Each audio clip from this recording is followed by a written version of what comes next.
अरे झारखंड का छात्र साहिल जी छात्र नहीं है क्या? वो बारिश में बैठा सूखा चावल आज खा प्रेस रहा है। कॉन्फ्रेंस में जो बीजेपी के सज्जन बैठे हुए उनसे तो मैं वो ना बोले हमें कि हमें कितना दिक्कत होगा कहाँ जाने के लिए। मिशन आप देखिए, हमें मत बताइए कि हमें कहाँ दिक्कत होगा जाने का, कितने जगह जाने का। झारखंड पे मुंह मोड़ लेंगे और दिल्ली में कुछ और कहेंगे, प्रेस कॉन्फ्रेंस के लिए संभाजी नगर जाएंगे, पंजाब पर नहीं कहेंगे। ये हिपोक्रेसी भी युवा देख रहा है। मुझे तो बहुत आश्चर्य होता है कि छात्रों का दर्द वगैरह पे ये बात कर रहे हैं, जब उन्होंने 20 तारीख को इतना बर्बरता से उनको मारा, उसका क्या। सोशल डिबेट होने वाले सौरभ दास और बीजेपी स्पोक पर्सन के बीच में काफी इंटरेस्टिंग डिबेट हुई। आप इस डिबेट को देखो। चलिए शुरू करते हैं इस वीडियो को। आपकी मीटिंग हुई है, आपने अपना एजेंडा भी रखा है, हमारा सर्वे भी आपने देख लिया है। 50% लोग इस सर्वे के मुताबिक, सी वोटर के सर्वे के मुताबिक कहते हैं कि आपको समर्थन मिलेगा, अन्य मुद्दों पर भी समर्थन मिलेगा। बड़ी बात है। और दूसरी बड़ी बात इसमें नजर आती है कि युवाओं में सत्ताधारियों के खिलाफ गुस्सा नजर आ रहा है, फिर वो सेंटर में हो या झारखंड में। जिस तरीके से हम आंदोलन देख रहे हैं, किस तरीके से आपका ये आंदोलन आगे बढ़ेगा? जो आपने सर्वे किया है उसके हिसाब से तो लगता है कि जो सत्ता में लोग बैठे हैं उनको तो अलार्म बेल बज जाना चाहिए, उनके घरों में, उनके ऑफिसेज में, क्योंकि युवाओं के अंदर जाहिर सी बात है कि बहुत आक्रोश है, बहुत दुख है, बहुत चीजों के ऊपर। सिर्फ पेपर लीक नहीं, पेपर लीक तो हमने शुरू से बोला था साहिल कि वो बस एक ट्रिगर पॉइंट है, लेकिन जो अनएम्प्लॉयमेंट है, बेरोजगारी इतनी ज्यादा है, महंगाई बढ़ चुकी है, संस्थान जो तमाम किस्म के संस्थानें हैं, जुडिशरी हो या इलेक्शन कमीशन हो या मीडिया हो टू अ लार्ज एक्सटेंट, इन सब के ऊपर भी लोगों का बहुत ज्यादा गुस्सा है। तो हम लोग जैसे आज हम लोगों ने अनाउंसमेंट किया, हम लोग इस मूवमेंट को आगे बढ़ाएंगे। जो जंतर मंतर में प्रदर्शन हुआ वो एक हमारा बैटल था, लेकिन ये जो वॉर है, it is a war against a corrupt system. जो सिस्टम लोगों के लिए काम नहीं करता, इसको हम लोग ग्रास रूट्स पे पहुंचाएंगे। हम लोग पूरे देश भर जाएंगे सितंबर से। हम लोगों ने उस कैंपेन को नाम भी दिया है, क्या बोलती, सॉरी ब्लैंक हो गया मैं, लेकिन हम लोगों ने उस कैंपेन का नाम भी दिया है, क्या बोलता इंडिया, क्या बोलती पब्लिक, एग्जैक्टली।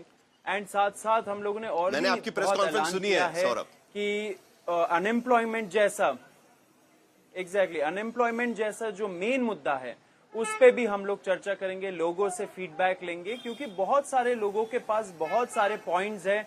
जंतर मंतर में भी हम लोग जब थे साहिल, तब लोग आके बहुत सारे प्रॉब्लम्स हमें बताते थे, तो उनको सुनने वाला कोई नहीं है, वो प्रॉब्लम है। तो क्या बोलती पब्लिक, जो कैंपेन है वो हम लोग चाहते हैं कि देश भर में जाए एंड लोगों से हम लोग वार्तालाप करें। ठीक है। सिद्धार्थ यादव के पास जाने से पहले सौरभ, एक सवाल का जवाब आपसे यह भी चाहिए, क्योंकि आपकी प्रेस कॉन्फ्रेंस में आपने यह भी कहा कि आप किसी भी दल के समर्थन में नहीं है और किसी भी राजनीतिक पार्टी के खिलाफ भी नहीं है, सिर्फ मुद्दों पर आप बात उठाते रहेंगे। यह बात आपने उसमें रखने की कोशिश की है। क्या यह पॉलिटिकल आंदोलन मानकर हम चले? और अगर यह बात है कि किसी भी दल के समर्थन में नहीं, किसी भी दल के विरोध में नहीं, तो यह जो गुस्सा नजर आ रहा है वो किसी भी इलेक्टेड गवर्नमेंट के खिलाफ है, भले वो बीजेपी की सरकार हो, कहीं कांग्रेस की सरकार हो या बाकी राज्यों में किसी और पार्टी की सरकार हो। कोई हमारी सुन नहीं रहा है। क्या ये आपका आकलन है इस पूरे बात बिल्कुल, जब हम लोग बोलते हैं रूलिंग पार्टी, जी बिल्कुल, जब हम बोलते हैं रूलिंग पार्टी, उसमें सारे पार्टीज, कोई भी पार्टीज के हो जो सरकार में बैठे हैं, जिनसे लोगों का गुस्सा है, उन सब के मुद्दे हम लोग उठाएंगे, उन सब पे हम लोग फोकस करेंगे। It will be politically agnostic, क्योंकि देखिए साहिल, जो हमारे जंतर मंतर के प्रोटेस्ट में भी आए थे एंड पूरे देश भर में जो प्रोटेस्ट किया था वहां पे आए थे लोग, सारे आइडियोलॉजीज के थे। तो हम चाहते हैं कि ये मूवमेंट जो है वो एक अम्ब्रेला मूवमेंट जैसा बने, जहां पे सारे लोग, सारे पॉलिटिकल आइडियोलॉजीज के लोग जुड़े, सारे इंक्लिनेशंस के लोग जुड़े, डिफरेंट विचारधारा के लोग जुड़े, क्योंकि सब लोग अफेक्टेड है इस टाइम पे। तो डेफिनेटली कांग्रेस हो या आम आदमी पार्टी हो या बीजेपी हो, हम लोग सब जगह जाएंगे इंडिया में एंड जो युवाओं के मुद्दे हैं उस पे फोकस करेंगे, उसको आगे बढ़ाएंगे। एंड जो भी सत्ता में बैठा है, जो भी पावर में है एंड जो भी पावर चाहता भी है, उनसे हम लोग जवाबदेही मांगेंगे। सिद्धार्थ यादव, और कहीं ना कहीं ये साफ नजर आ रहा है कि युवा कहते हैं कि हां, अगर प्रेशर ग्रुप बनाएंगे, मुद्दे उठाएंगे तो हम आपके साथ खड़े होंगे। ये सर्वे में साफ नजर आता है कि 50% लोग कहते हैं कि हां, अगर नए मुद्दे उठाएंगे, अलग मुद्दे उठाएंगे तो हम सीजेपी के साथ खड़े होने के लिए तैयार है। क्या ये चुनौती है क्योंकि पहली बार इस तरीके से देखा गया है। और सिर्फ आपकी सरकार के खिलाफ नहीं, तो झारखंड में भी हेमंत सोरेन को जाके बातचीत करनी पड़ रही है। कह रहे हैं कि हमारी कोई सुनता नहीं है। अभी महाराष्ट्र में एक मीटिंग कंक्लूड हुई, आपने उस प्रेस कॉन्फ्रेंस को बड़े गौर से भी सुना साहिल जी, जो सौरभ जी यहां बैठे हैं उन्होंने करी। ऐसी प्रेस कॉन्फ्रेंस तो रांची में भी होनी चाहिए थी, जहां पर छात्र इतने लंबे समय से बैठा हुआ है, इतनी मांगों को मांग रहा है, सब लीडरशिप का इंतजार भी कर रहा है। पर मुझे लगता है कि दिल्ली और रांची में काफी चीजों का फर्क है। हो सकता है कि डोमिनोज पिज्जा मेन्यू पर नहीं है, सूखे चावल मेन्यू पर हैं, दिनकर की कविता मेन्यू पर है, वहां पर शायद गालियां नहीं है। हो सकता है कि हमारे पास कारण भी कुछ और हो, व्यस्तता भी हो, मैं उस पर भी नहीं जा रहा।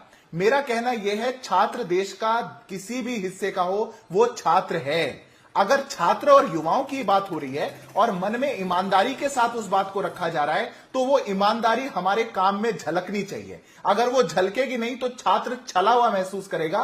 और याद रखिएगा साहिल जी, अगर छात्र छला हुआ महसूस करेगा, युवा छला हुआ महसूस करेगा, तो कांच का जो हांडी है वो बार बार नहीं चढ़ती है। अरे झारखंड का छात्र साहिल जी छात्र नहीं है क्या? वो बारिश में बैठा सूखा चावल आज प्रेस कॉन्फ्रेंस में सीजेपी की देखिए, उसका जवाब हालांकि सौरभ दास देंगे, लेकिन उन्होंने कहा कि उनका प्रतिनिधिमंडल जाएगा। जो बीजेपी के सज्जन बैठे हुए उनसे तो मैं वो ना बोले हमें कि हमें कितना दिक्कत होगा कहाँ जाने के लिए। हम लोग जब जंतर मंतर पे बैठे थे, 35 दिन से बैठे थे, 2 किलोमीटर दूर था सरकार के जो सारे मिनिस्टर्स है, वो तो चल के नहीं आए कभी भी। प्रदर्शनकारियों के बीच में 2 किलोमीटर चलना था सिर्फ उनको।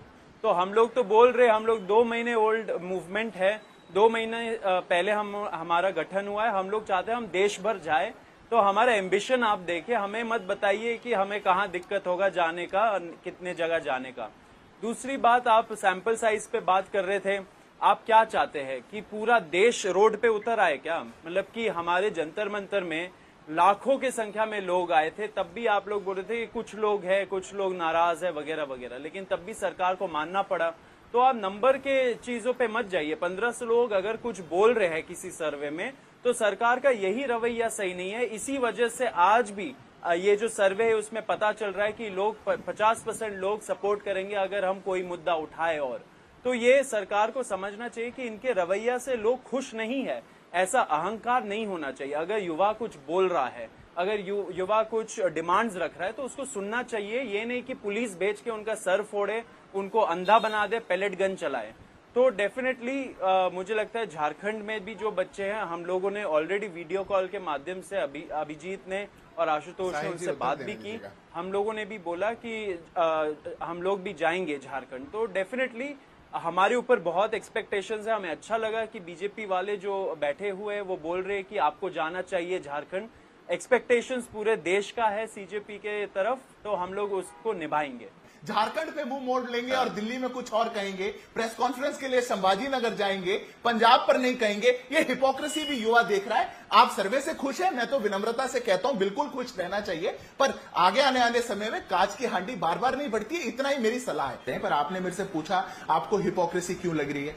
झारखंड में बैठे हुए एक छात्र से मेरी फोन पर बात हुई साहिल जी, और उसने मुझे कहा कि हम लोगों ने वीडियो कॉल करी है, ये नए नए सीजेपी वाले आए हैं, इनको भी रिक्वेस्ट किया है भैया कि ये लोग भी हमारे पास आए, पर पता नहीं कोई आता नहीं। शायद हमारे पास फंडिंग नहीं है इसलिए कोई नहीं आ रहा, शायद हमारे पास यहाँ पर अच्छा खाना, महंगा खाना नहीं मिल रहा, शायद इसलिए कोई नहीं आ रहा, शायद मीडिया की गाड़ी हम तक नहीं पहुंच रही। 15 दिन साहिल जी वो बच्चे भी बैठे हुए हैं धूप में, बारिश में, वो भी अपनी मांगों को मांग रहे हैं। एक दिल्ली के आंदोलन के तुरंत बाद एक आंदोलन खड़ा हुआ और मुंह मोड़ लेना और पीछे चले जाना, सरकार ने गलती की, हिपोक्रेसी मत करिए। मैं साहिल जी अपने आप को नहीं रोक पाऊंगा। उन्हें वहां पर फंडिंग मिल रहा था, इसके लिए आंदोलन के लिए बैठे हुए थे, महंगा खाना मिल रहा था, इसके लिए आंदोलन के लिए बैठे हुए थे। तो सरकार ने बातचीत करके गलती तो नहीं कर दी कहीं पर? मुझे तो बहुत आश्चर्य होता है कि छात्रों का दर्द वगैरह पे ये बात कर रहे हैं, जब उन्होंने 20 तारीख को इतना बर्बरता से उनको मारा, उसका क्या? एंड पार्लियामेंट में इतना डिमांड हो रहा है कि अमित शाह जी आए एंड जवाब दे वो 20 जुलाई को जो हुआ छात्रों के साथ, उसका क्या? तो हिपोक्रेसी की तो वो बात ना करें। व्यक्तिगत तौर पे उन्होंने किन स्टूडेंट्स से, क्या वो एबीवीपी के स्टूडेंट्स थे जिनसे उन्होंने बात किया एंड फिर वो आके नेशनल मीडिया पे ये सब बोल रहे हैं? तो इस हिसाब से तो कोई भी कुछ बोल दे। कि मेरी व्यक्तिगत तौर से जेपी नड्डा जी से बात हुई थी कि बीजेपी के स्पोक्स पर्सन सही काम नहीं कर रहे, उन्होंने गलत बोल दिया छात्रों के बारे में। तो ये सब चीजों पे हमें नहीं पढ़ना चाहिए। देखिए, आपकी सरकार ने गलती की, स्टूडेंट्स पे बर्बरता की, उसके लिए आप माफी मांगिए। साथ साथ जो हमारे डिमांड्स थे वो अभी तक सारे पूरे नहीं हुए हैं। जो हम लोगों ने डिमांड चार्टर दिया था उस पे क्या हुआ, उसका हमें ब्यौरा दीजिए। हमने बोला था कि बहुत सारे जो दूसरे पॉलिसी रिलेटेड डिमांड्स है उस पे क्या हो, उस पे भी आप जवाब दीजिए। तो मुझे लगता है कि हमें मुद्दों पे फोकस करना चाहिए। हमें अच्छा लग रहा है कि आपके भी कुछ एस्पिरेशंस है, हमारे तरफ एक्सपेक्टेशंस है। हम लोग जहां जहां जा सकते हैं हम सब जगह जाएंगे। झारखंड भी जाएंगे, पंजाब भी जाएंगे, वेस्ट बंगाल भी जाएंगे, सब जगह जाएंगे। एंड ऐसा ही होना चाहिए। ये छात्रों का आंदोलन है, छात्रों की बात आगे बढ़नी चाहिए, युवाओं की बात आगे बढ़नी चाहिए एंड आपको सुनना चाहिए। आप सुने नहीं इसलिए ऐसा सर्वे आ रहा है, आगे टाइट जाके रोप बड़ा पर है, सैंपल सौरभ। साइज आएगा तो उससे भी खराब मैंने जैसे जिक्र सर्वे किया का रिजल्ट निकल अन्ना सकता है। हजारे पर मेरी व्यक्तिगत रुचि है इसलिए मैं पूछ रहा हूं। संभाजी नगर की टिकट सस्ती थी, झारखंड की महंगी लग रही है। मैं व्यक्तिगत अपनी जेब से उनको टिकट भी मुहैया कराता हूं। आज आपके शो पर बता दें कि उस बेचारे छात्रों से फंडिंग कम में मिल मिलेगा। जाएगा आपको। इतना बता दें, मेरी सौरभ, व्यक्तिगत रुचि है। फंडिंग में मिल हिपोक्रेसी जाएगा। हाँ, मैं फंडिंग मैं करता हूं फंडिंग। साहिल जी, मेरी फंडिंग है, देखिए, पर झारखंड के छात्र के फंडिंग लिए जाकर के उनकी फंडिंग पे अपेक्षा ज्यादा बन गई है, चूंकि रुचि इनसे, उनको तो होगी, बताना चाहिए। हमें फंडिंग पे कोई रुचि नहीं है। हमारा तो सारा जो गुडविल से चला है, लोगों के प्यार से चला है। हम लोगों ने पूरे देश भर में झारखंड ये कब आंदोलन जाएंगे ये किया पूछिए ना and साहिल जी, आगे आप भी इतना करते जलेबी रहेंगे। क्यों हम लोगों ने बनवा रहे ऑलरेडी हैं? ऐलान किया कि सब जगह आज कोई तय जाएंगे, हुआ होगा ना 2 झारखंड भी दिनों में। जाएंगे। आप हमारे साथ चलिएगा झारखंड, वहाँ पे जो बच्चे हैं उनका अरे सौरभ उनके भी जी, कुछ कब जाएंगे points होंगे, झारखंड? क्योंकि जैसे आपने सही बोला मैं कह रहा हूं, एजुकेशन कुछ डेट भी कंकरेंट तो लिस्ट तय पे करी है, होगी। परसों कंकरेंट जाएंगे, लिस्ट पे 5 है, अगस्त, तो 10 उनके भी अगस्त, कुछ एक्सपेक्टेशन 12 होंगे। अगस्त। आप सुनिएगा जरूर। बहुत अच्छा लग रहा है कि जो सौरभ जी, सरकार में 5, बैठे 8 हुए अगस्त, 10 अगस्त, 80% 12 अगस्त कब पॉपुलेशन जाएंगे? पे उनका राज है। वो हम लोगों अरे से सौरभ दो जी, जलेबी दो क्यों महीने बना रहे हैं ओल्ड आप? डेट मूवमेंट बता से ये दीजिए सारी ना। चीजें मेरी पूछ रुचि रहे है हैं। बहुत अच्छा व्यक्तिगत। लग रहा है कि एक्सपेक्टेशंस है। दोस्तों अगर आप लोग को ऐसी वीडियोस और देखनी है तो प्लीज़ हमारे चैनल को सब्सक्राइब कर लीजिएगा। चलिए मैं तो आपको ऐसे किसी नेक्स्ट वीडियो में, तब तक अपना ख्याल रखिए। Bye bye.